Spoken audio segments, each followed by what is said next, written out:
A escuridão em São Paulo não é apenas a ausência de luz. É um manto pesado, saturado pelo som distante do tráfego e pelo cheiro de asfalto úmido. Naquela noite de quinta-feira, o silêncio no bairro de Santa Efigênia era atípico. Uma calmaria que precedia não a tempestade, mas algo muito mais visceral. Elias caminhava pelas ruas desertas, o eco de seus próprios passos soando como marteladas no concreto. Ele sempre fora um homem de lógica, um arquiteto de palavras e tramas. Mas a realidade daquela noite parecia fugir de qualquer esboço que ele já tivesse traçado. O relógio de pulso marcava pouco mais de 11 da noite, e a neblina começava a lamber as vitrines fechadas das lojas de eletrônicos, transformando fios e placas de circuito em silhuetas de aranhas metálicas. Ele sentiu um arrepio que não vinha do vento. Era a sensação de ser observado. Tudo começou com um envelope pardo deixado sob a porta de seu escritório. Não havia remetente, apenas uma coordenada geográfica e um horário. Elias, movido por uma curiosidade que muitas vezes beirava a imprudência, decidiu seguir a trilha. A localização o levara até um antigo edifício industrial, cujas janelas de vidro canelado pareciam olhos opacos, refletindo a luz alaranjada dos postes. Ao entrar, o ar mudou. O cheiro de ozônio e poeira antiga era sufocante. No centro do salão vasto, uma única mesa de madeira maciça sustentava um projetor antigo. Sem que ele tocasse em nada, a máquina ganhou vida com um estalo elétrico. As imagens que surgiram na parede descascada eram borrões de cinza e preto. No início, pareciam apenas sombras. Mas à medida que o foco se ajustava, Elias sentiu o sangue congelar.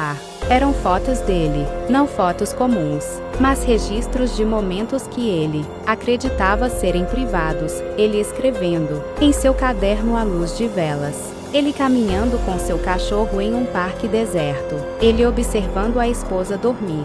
"Quem está aí?" A voz de Elias saiu mais fraca do que ele pretendia. Ninguém respondeu, mas o projetor avançou para o próximo slide. Era uma página de um manuscrito. O seu manuscrito. As palavras, porém, não eram as que ele havia escrito. O texto descrevia, com detalhes cirúrgicos, a morte de um homem em um prédio industrial em São Paulo. O homem na história tinha 40 anos.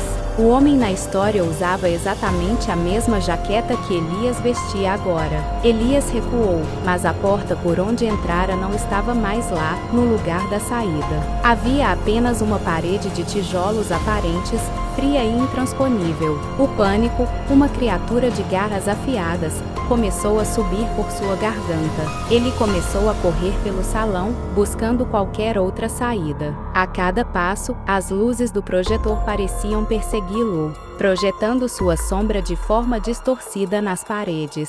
Sua sombra parecia ter vida própria, movendo-se com um atraso de milissegundos, como se estivesse tentando se descolar de seus pés.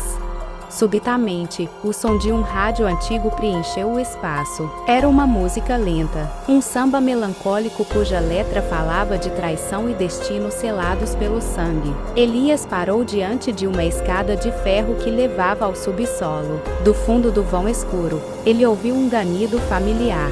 "Dot", ele sussurrou, o coração disparado. O som do cachorro era real, ou pelo menos uma imitação perfeita. Sem pensar nas consequências, Elias desceu os degraus rangentes. O subsolo era um labirinto de prateleiras, carregadas de rolos de filme e arquivos mofados. No final do corredor, uma luz azulada emanava de uma sala entreaberta. Ao empurrar a porta, Elias encontrou um cenário que desafiava a sanidade. A sala era uma réplica exata de seu próprio estúdio.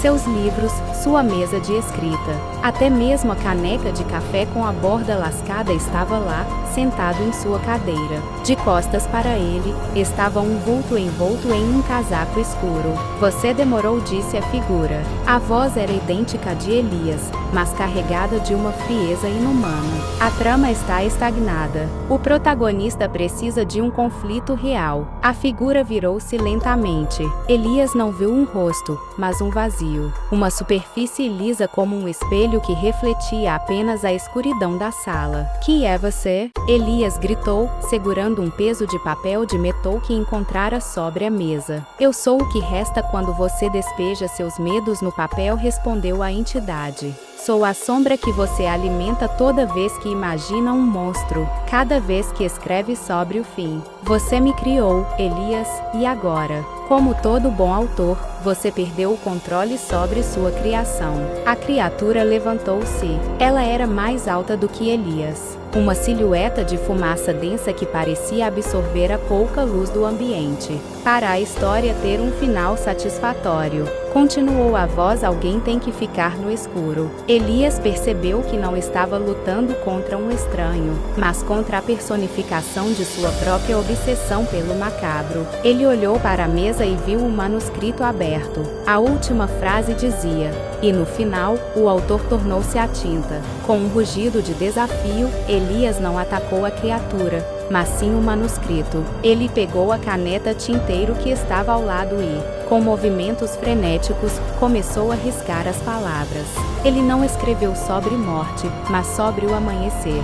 Escreveu sobre o som das patas de seu cachorro no assoalho de madeira de casa, sobre o calor do café matinal e o sorriso de sua esposa. A sala começou a tremer.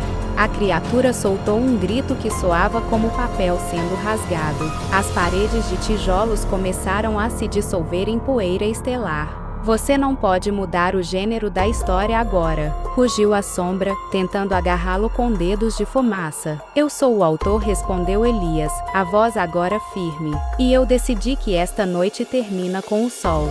Elias abriu os olhos.